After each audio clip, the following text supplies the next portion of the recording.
Avui, com que vam veure que en Frederic us havia agradat molt, us explicarem un altre àlbum del mateix autor, el Neda que Neda, també d'en Leo Lionni, publicat per Calandraca. És un dels meus àlbums preferits. Espero que us agradi molt. Neda que Neda, de Leo Lionni, editat per Calandraca.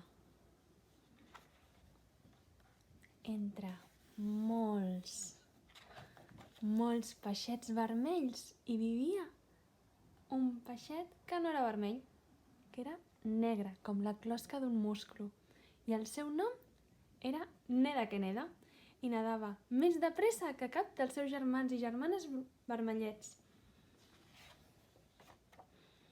Però un dia, una tonyina molt ràpida, molt ferotge i amb molta gana, va aparèixer com una fletxa entre les onades i nyam! Es va menjar tots els peixets vermells i només en Neda, que era molt ràpid i nedava tan de pressa, es va escapar.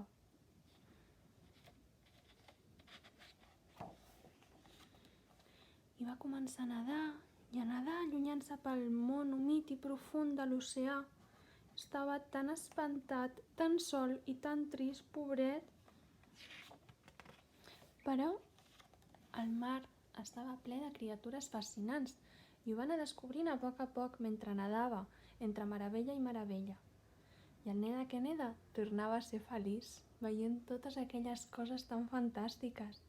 Va veure primer de tot una medusa, que semblava com feta de gelatina irisada.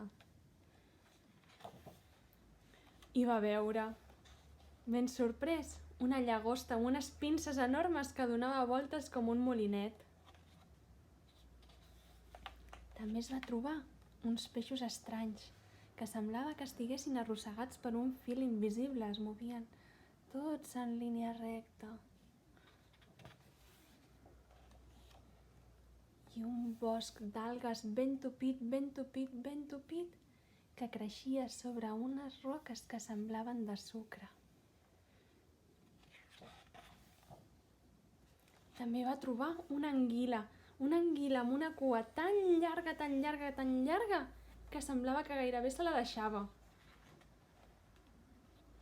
I unes anemones de mar, que semblaven palmeres rosades, gronxades pel vent.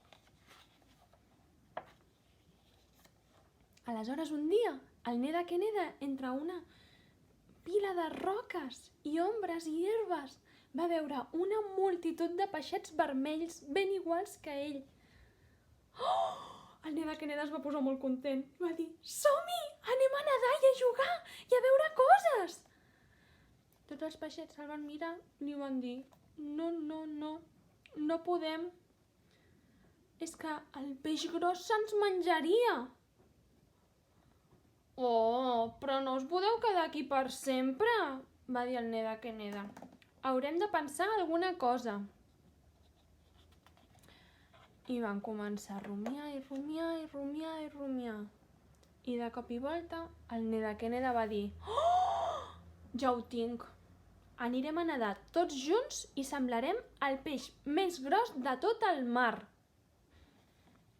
I vet aquí que tots els peixets vermells van començar a nedar, cadascú al seu lloc, ben juntets, tal com el Neda que Neda els anava explicant.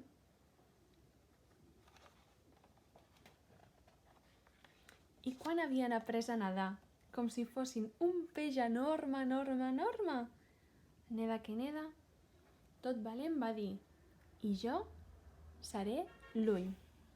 I es va col·locar al seu lloc.